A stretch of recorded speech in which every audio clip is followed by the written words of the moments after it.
당회와 또 우리 성도님들이 허락해 주셔서 저는 일주일간의 휴가를 잘 마치고 돌아왔습니다. 모든 순간순간 또 의미가 있었고 또 충전의 시간이었습니다. 우리 성도님들이 다 기도해 주신 덕분이 아닌가 그렇게 생각을 합니다. 저는 이번 휴가 기간에요 경주를 다녀왔습니다. 경주에서 또 많은 것들을 보고 또 경주에 있는 우리 동역자들 또 신학교 졸업하고 못 만났던 우리 담임 목사님들 또 이제 따뜻한 벗들을 만나고 또 좋은 시간을 가졌어요. 근데 이제 경주로 내려가다 보니까 휴게소를 참 많이 들리게 되었어요.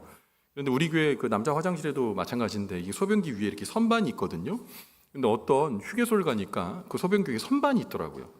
근데 어떤 분이 그냥 이제 그 볼일 보시고 나서 통화를 해도 되는데 선반에다 올려놓고 이 스피커폰으로 눌러놓고 통화를 하는 거예요. 그러니까 안 듣고 싶어도 다 들리는 거죠. 그런데 누구랑 통화를 하냐 보니까 아내분이랑 통화를 하나 봐요. 눌러서 이렇게 스피커폰 누른 거예요. 여보 어디까지 왔어요? 여보 다 왔어요. 금방 가. 이제 금방 만날 수 있어. 그랬습니다. 그랬더니 아내분이 생뚱맞게 뭐라 그러냐면 여보 사랑해요 그랬거든요. 근데 화장실에 다 울려 퍼지는 거 아닙니까? 그러니까 이분이 당황해서 뭐라 그러냐면 여보 여기서 그러면 안 돼요. 지금 여기서 그렇게 얘기하는 장소가 아니에요. 그렇게 얘기를 하는 거예요. 근데 이분이 뭐라 그랬냐면 아내분이 여보 나한테 할 말 없어요? 그러니까 사랑한다고 했으니까 뭐라고 대답해야 돼요? 나도 사랑한다고 얘기해야 되잖아요. 근데 자꾸 요구하는 거예요. 여보 할 말 없어요? 지금 여보 할 말 없어요. 그러니까 나중에 뭐라 하냐? 고마워요. 전화를 끊더라고요. 딱 끊었어요. 근데 전화를 딱 끊고 나서 주변에 몇 살 저도 한 명이 포함되어 있었는데 딱 쳐다봤는데 이분이 전혀 부끄러워하지 않고 씩 웃는 거예요. 이유가 뭡니까? 나같이 사랑한다는 말을 해주는 아내 있어? 그거 씩 쳐다보는 거예요. 약간 부러웠어요. 부러움은 지는 건데 약간 부러웠어요. 그러면서 이제 그런 에피소드가 있었습니다. 여러분 오늘 우리가 예배의 자리 있잖아요. 여러분 여기 왜 있죠? 여러분 우리가 하나님을 사랑하고 하나님 우리를 사랑하시는 것을 확인하는 자리인 줄 믿습니다. 오늘 말씀 가운데에 주님이 얼마나 우리를 사랑하는지 또 우리가 하나님을 얼마나 사랑하고 있는지 들여다보는 행복한 예배의 자리, 말씀의 자리가 되기를 주님의 이름으로 간절히 축원을 드립니다. 여러분 오늘 우리가 살아가는 우리 시대는요 역사상 가장 풍요롭고 편리한 시대를 살고 있습니다. 여러분 우리 지금 청소년 아이들한테 보릿고개를 물어보면 그게 뭔지 몰라요. 먹는 건지 입는 건지 모릅니다. 여러분 보릿고개 우리 다 지나왔잖아요. 얼마나 어려웠습니까? 근데 지금은 굶지 않는 그리고 편리한 시대를 살고 있어요. 과거 유례가 없는 풍부와 풍요와 편리한 삶을 우리가 영위하고 있습니다. 아닌 게 아니라 이제는 이제 한 10년 정도 지나면 아마 운전하지 않으실 수도 있어요. 왜냐하면 이제 무인으로 운전하는 그런 시대가 올 겁니다. 다 운전해 주는 거예요. 지금도 크루즈 기능이라는 게 있어가지고 그거는 그냥 핸들만 잡고 있으면 그냥 속도 유지하면서 가는 그런 기능들이 운전을 편리하게 해주고 있지 않습니까? 뭐 그것뿐만입니까? 그런데 이렇게 편리한 시대에 우리의 마음은 공허하고 평안하지 않고 우리의 삶에는 아직도 기적이 필요한 자리가 너무 많습니다. 아직도 많은 사람들이 공허함을 호소하고 더 자주 우울함을 말하는 전적 우울의 시대를 우리는 살아가고 있죠. 모든 것을 다 이룰 수 있는 세대를 살아가는 것 같지만 우리들은 과거 어떤 시대보다도 더 오히려 끊임없이 기적을 바라고 소망합니다. 질병에서 기적을 만나길 원하고 경제적인 어려움 속에 있는 우리가 경제적 회복의 기적이 일어나길 바라고 우리 자녀들에게 기적과도 같은 일이 일어나길 바라고 관계의 회복도 기적같이 일어나기를 희망하고 소망하고 갈망합니다. 그런데 정작 그 기적이 일어나도 금방 망각하고 만족하지 못하는 사람들이 무지무지하게 많습니다. 왜일까요?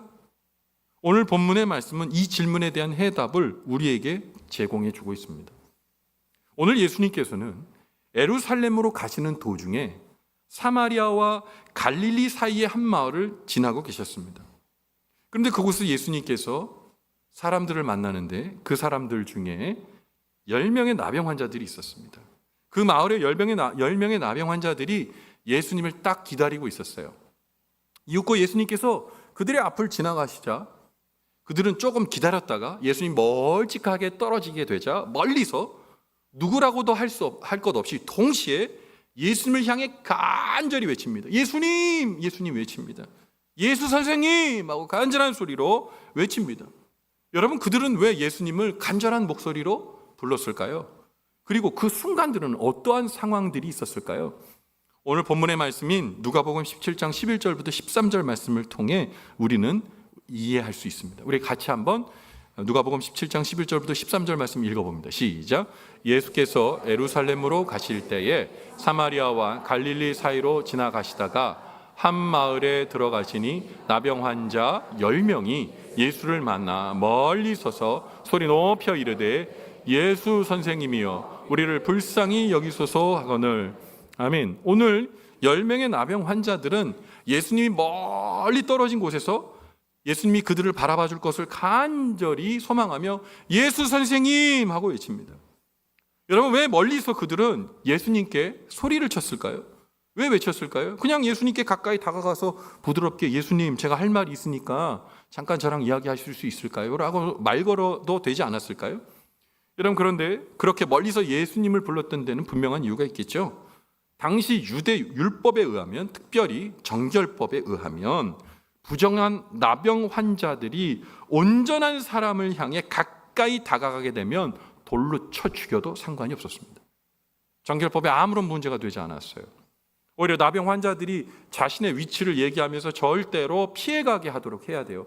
큰 소리로 부정하다, 부정하다 외쳐야 되고, 여러분 옷을 찢고요, 머리를 풀고 그렇게 사람들이 자기를 지나가기를 확인시켜줘야지, 확인시켜주지 않으면 부정한 자를 돌로 쳐서 죽여도 아무런 문제가 없었단 말입니다.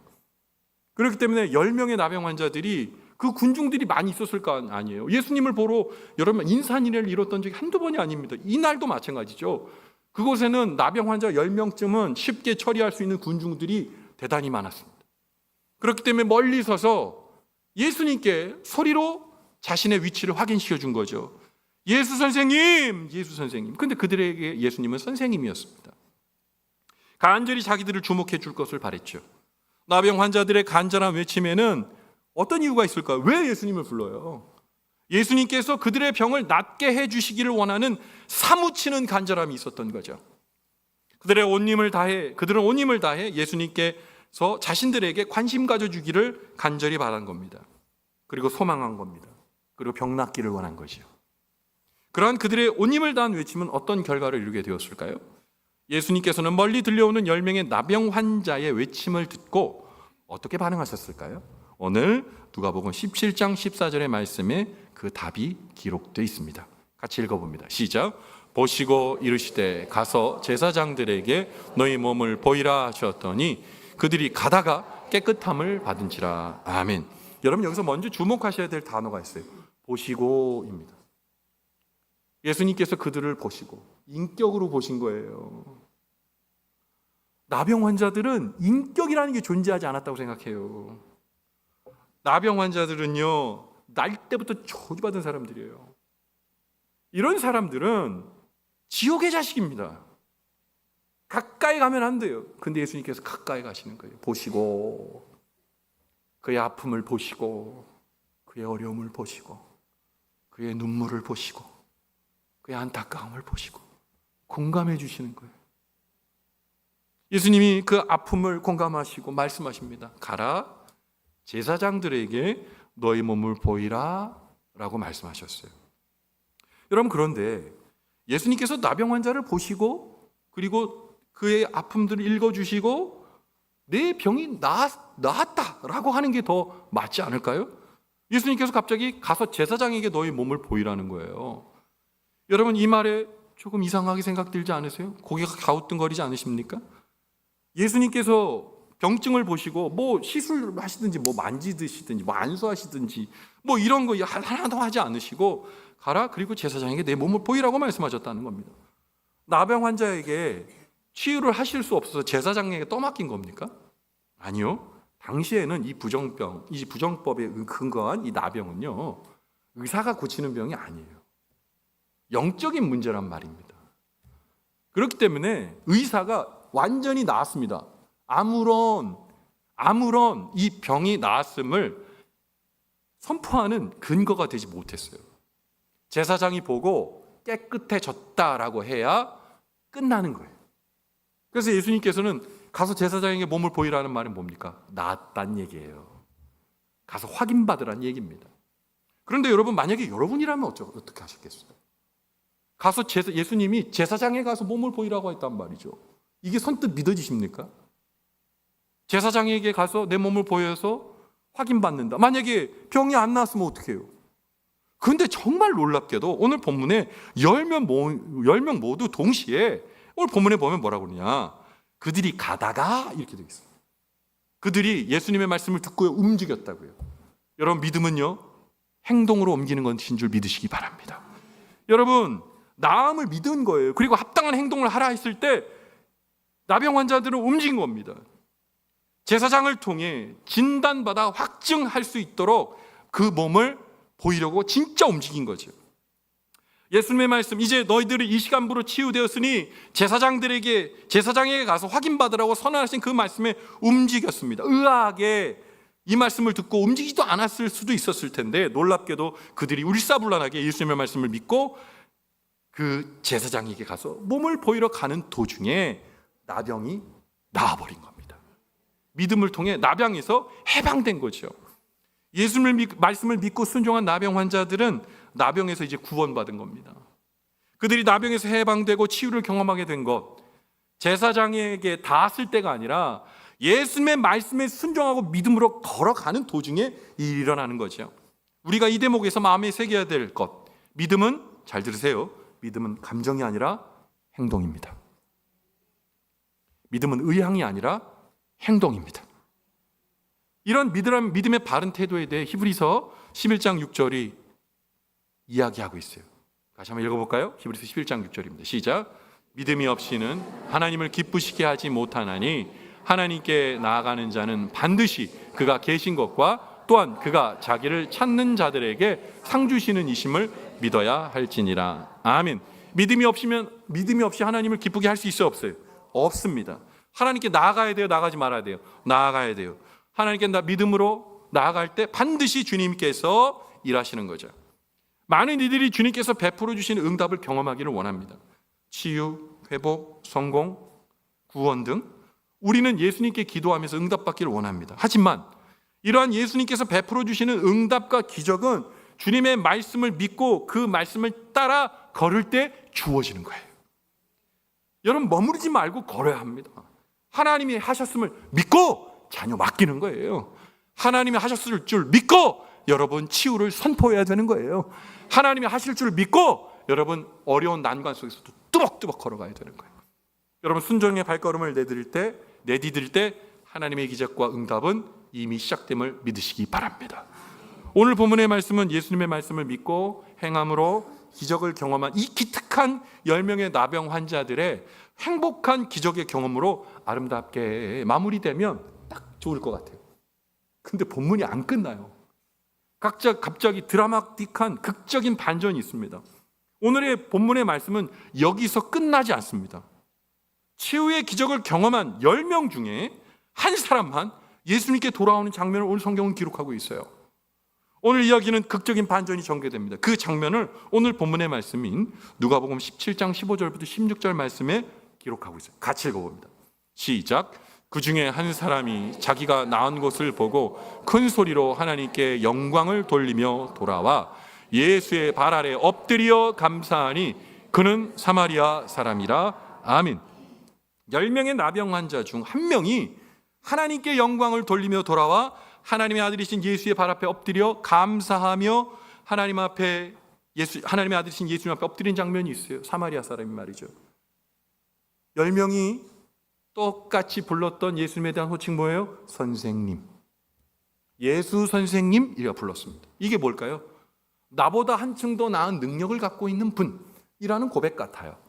그런데 가다가 병이 나으니까 9명은 어디로 갔는지 종적이 없어요. 그런데 한 명만이 돌아와서 하나님께 영광을 올려드렸다. 이게 뭡니까? 나에게 하신 일이 누가 했다는 거예요? 의사가 있다는 거예요? 제사장이 있다는 거예요? 하나님이 하셨다는 겁니다.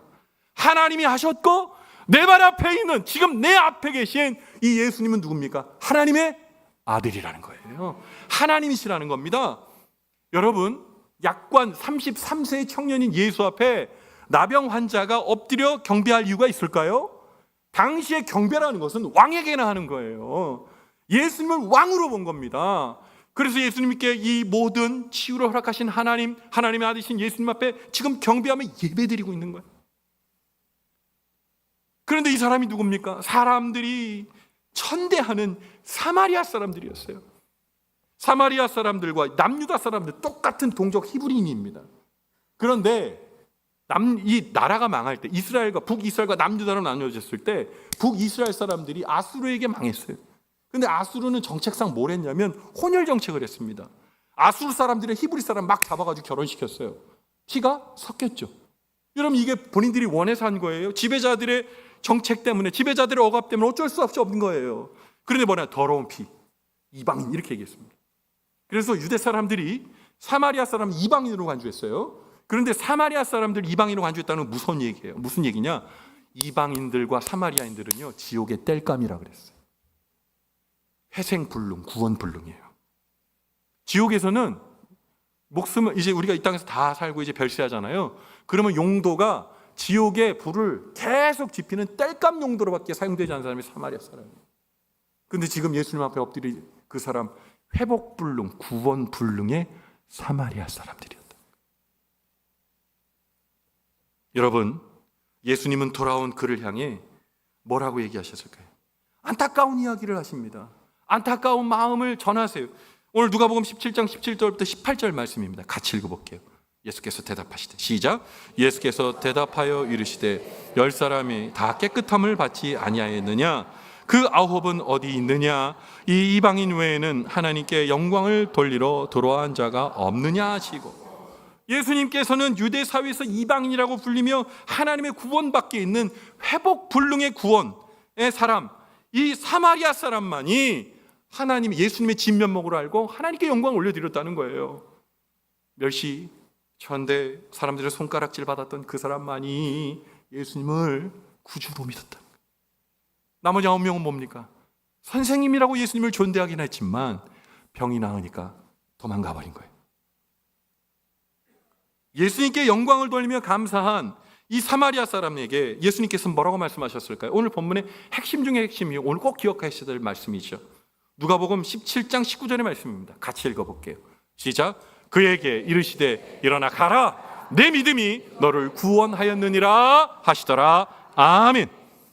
여러분, 예수님께서는 누가복음 17장 17절의 말씀과 오늘 19절의 말씀을 통해 변화된 나병 환자의 상태를 두 개의 단어로 구분해서 말씀하고 계십니다. 10명의 나병 환자들이 변화된 그 변화의 상태를 뭐라 그러냐? 깨끗함이라고 얘기합니다. 그런데 오늘 본문에 사마리아 사람에게 말한 단어는 구원, salvation, 구원입니다. 똑같이 변화의 상황을 말한 거죠. 그런데 10명의 나병 환자는 육체의 병에서 깨끗해지고 고침을 받았지만 구원받은 사람은 아니란 말입니다. 그러나 오늘 예수님을 참 하나님의 아들이심을 고백하는 이 사마리아 사람은 깨끗함을 받았을 뿐만 아니라 구원함을 받은 겁니다. 여러분, 병에서 해방되는 것, 그것이 목적이었던 사람은 그것으로 끝났습니다. 그러나 병이 아닌 구원, 영생의 천국의 자녀가 되는 권세를 누린 사람은 누굽니까? 병에서 해방받았고 예수님을 구주로 섬기며 예배의 자리에 있었던 그 사람이 반쪽짜리 구원이 아니라 완전한 구원에 이르게 된 겁니다. 예수님을 통한 완전한 치유와 구원에 이르게 된 사마리아인은 나병에서만 깨끗하게 된 것 아닙니다. 구원받았죠. 그렇다면 나병 환자와 10명 중 1명, 구원받은 나병 환자와 10명 중 9명의 나병 환자의 차이는 도대체 뭡니까? 그 차이는 단 한 가지, 예수님에 대한 분명한 이해와 예배가 있었냐, 이게 차이라는 거예요. 여러분, 우리는 종종 기적과 같은 응답을 만나면 감사할 수 있다고 생각하고 하나님을 하나님으로 모셔드릴 수 있다고 생각하는 것 같아요. 그러나 성경은 반대로 얘기합니다. 하나님 앞에 먼저 감사하고 그 주님께 예배할 때 기적과 응답은 아름답게 구원으로 완성되는 거예요. 여러분, 우리가 드리는 이 예배가 구주이신 예수님을 인정하는 예배인 줄 믿습니다.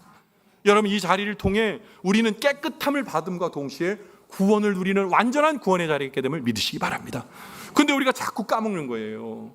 깨끗함은 원하는데 구원에 대해서 망각할 때가 있어요. 제가 이번에 경주를 갔습니다. 경주에 가서 휴가를 보냈는데요. 경주에 이제 가다 보니까 경주하면 여러분 뭐 떠오르세요? 예, 불국사 떠오르시죠? 예, 맞아요.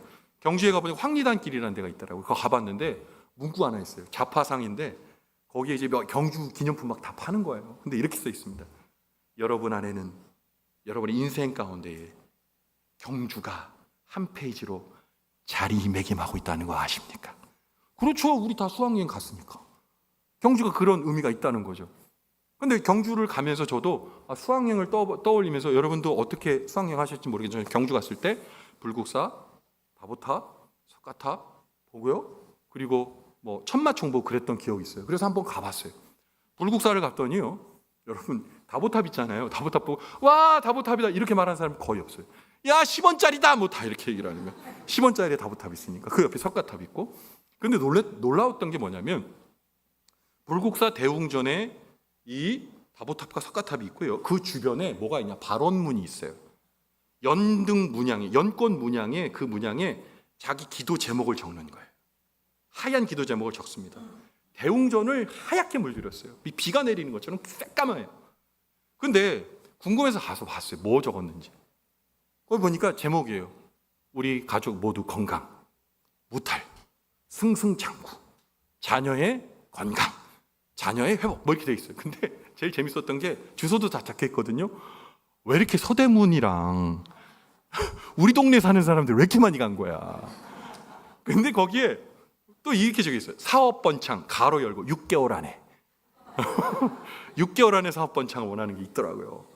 근데 이제 보면서 무슨 생각을 했냐? 거기에 기도 제목을 이제 소위 말해서 자기들이 소원들이죠. 소원을 적은 날짜도 적어놨어요. 대웅전 한 바퀴를 쫙 돌았고 그 날짜를 봤는데 7월, 8월 2달만 적힌 기도 제목이 그만큼이에요. 빼곡해요. 여러분 생각해 봅시다. 그러면 올 한 해 거기에 적혔던 기도 제목과 앞으로 적힐 기도 제목 얼마나 많겠어요?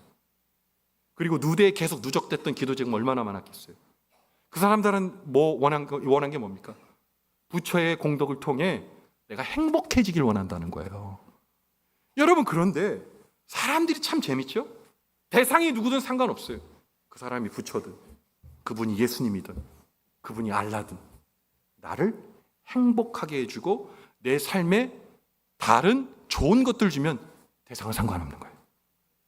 만약 우리가 불국사 대웅전에 발원문을 붙이진 않았지만 혹시 예수님 그렇게 대접하고 있는 거 아닙니까?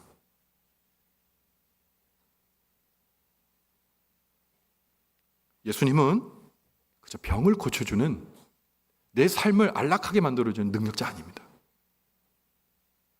매개자도 아니에요.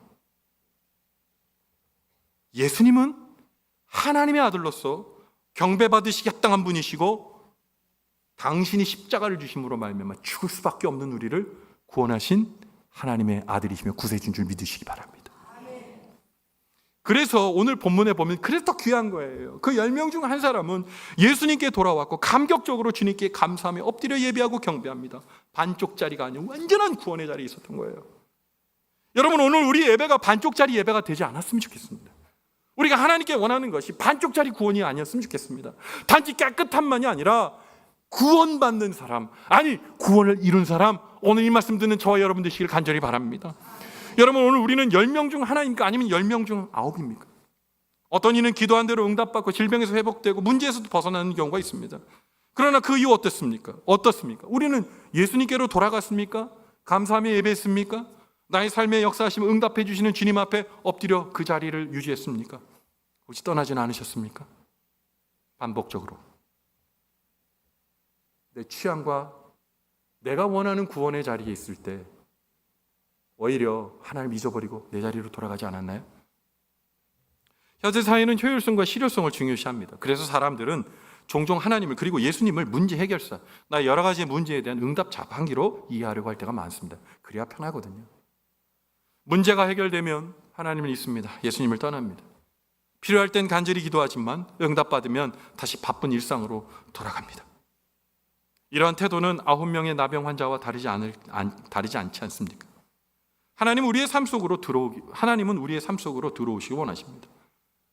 하나님은 우리에게 축복을 주시는 분이 맞습니다만 축복만 주시는 분이 아니에요. 주님 우리와 관계를 원하세요. 자녀로서의 관계를 원하세요. 믿음은 기적을 경험하는 것에서 끝나지 않습니다. 믿음은 기적을 경험하고 하나님의 살아계심을 믿고 감사로 반응하고 예배로 내 온 삶을 드리는 것으로 완성되는 것이죠. 예수님은 여전히 오늘 이 자리에 계십니다. 그리고 우리를 기다리고 계십니다.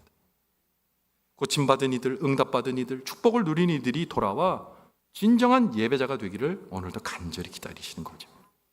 예수님은 오늘도 우리에게 기적을 베푸실 준비가 되어 계시고 실로 그 기적을 베푸시는 분입니다. 우리의 기도를 들으시고 상황을 바꾸시고 치료하시고 인도하십니다.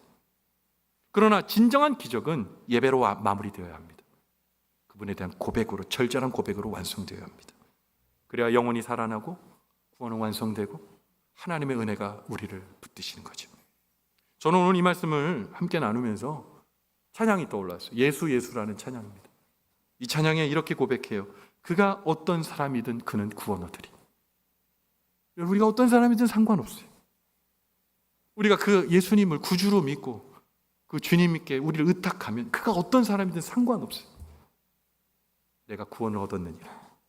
예수님께서 말씀해 주세요. 오늘 이 찬양하면서 오늘 주님 앞에 엎드린 한 명의 그 사람이 되십시다. 그리고 그 구원이 나에게 있음을 확인하면서 믿음의 길 다시 부여잡는 그리스도인 그 사람 되길 바랍니다. 같이 찬양할까요? 슬픈 마음 있는 자, 슬픈 마음이 있는 자, 몸과 영혼 병든 자, 누구든지 부르십시오. 누구든지 부르시오.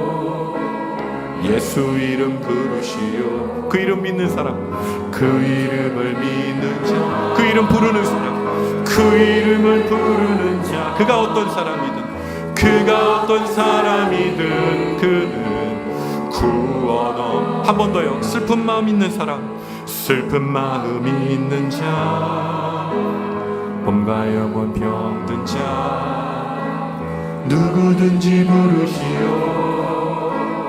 예수 이름 부르시오. 그 이름 믿는 사람, 그 이름을 믿는 자, 그 이름 부르는 사람, 그 이름을 부르는 자, 어떤 사람이든, 그가 어떤 사람이든 그는 구원. 우리 가슴에 손 얹고 예수님의 이름 부릅시다. 예수 예수 예수 예수. 오 능력의 그 이름 예수, 나 외쳐 부르네. 예수 예수. 오 구원의 그 이름 예수, 나 외쳐 부르네. 예수 그리스도 예수 예수 예수 예수 예수. 오 능력의 그 이름 예수, 나 외쳐 부르네. 예수 예수. 오 구원의 그 이름 예수, 나 외쳐 부르네. 예수 그리스도. 예수님 오늘 이 예배 가운데 계십니다. 그리고 물으시죠. 깨끗함을 받길 원하느냐 물으십니다. 예 주님, 제가 깨끗함을 받길 원합니다. 그래 네가 깨끗해질 거다. 그런데 여러분, 우리가 깨끗함을 받았지만 그분이 깨끗함을 주시는 해결자, 능력자가 아니라 오늘 우리가 엎드려 하나님, 예수님은 나의 구주이십니다. 예수님은 나의 인생을 다 하시고 나를 붙드시며 나를 구원해 주셨습니다. 온당한 예배를 받으소서, 온당한 감사를 받으소서, 온당한 내 인생을 받으소서. 오늘 주님 앞에 우리가 고백할 때 우리 주님은 가라, 내가 구원을 얻었다 말씀하십니다. 반쪽짜리 구원이 아니라 완전한 구원. 인생의 문제 해결에 단 하나의 수단, 간헐적 수단이 아닌 목적과 이유가 되신 예수. 그 예수님이 우리 모든 온 성도님들을 붙들어 주시고 이끌어 주시는 구원자, 구세주, 하나님의 아들, 나의 인생의 주관자 예수님이 오늘 우리가 붙들 믿음의 그 이름 되기를 주님의 이름으로 간절히 축원을 드립니다. 아멘. 기도하겠습니다. 하나님, 우리는 10명의 나병 환자 중 누구의 길을 따라 살고 있습니까? 단순한 응답만을 만족하며 사라지는 9 중 하나, 사라지는 9명. 아니면 예수님께 돌아와 감격과 감사로 주님을 주로 고백하며 예배하는 그 단 한 사람의 사람이 오늘 나입니까? 우리 예배가 하나님 앞에 살아있는 믿음이 되어 반쪽짜리 구원이 아닌 완전한 구원으로 완성되기를 간절히 소망합니다. 기적은 하나님께 감사하며 그분을 예배하는 삶 속에서 이루어지죠. 그러나 그것을 넘어선 구원받은 자의 삶, 예수를 구주로 고백하며 하나님의 놀라운 영생을 만나는 사람, 오늘 이 말씀 듣는 우리의 완벽한 구원의 기쁨이 되게 도와주시옵소서. 이보다 더 좋을 수 없는 하나님의 구원의 수혜자가 되어 아버지 믿음의 길 걸어가기를 원합니다. 삶의 자리자리마다 하나님을 의지하고 예수님을 구주로 섬기며 믿음의 길 멋있게 걸어가는 우리 모두의 축복의 삶이 되도록 도와주시옵소서. 함께해 주심에 감사드리며 완전한 구원으로 우리를 이끌어 주시는 예수님 귀하신 이름 받들어 간절히 축복하며 기도 올리옵나이다. 아멘.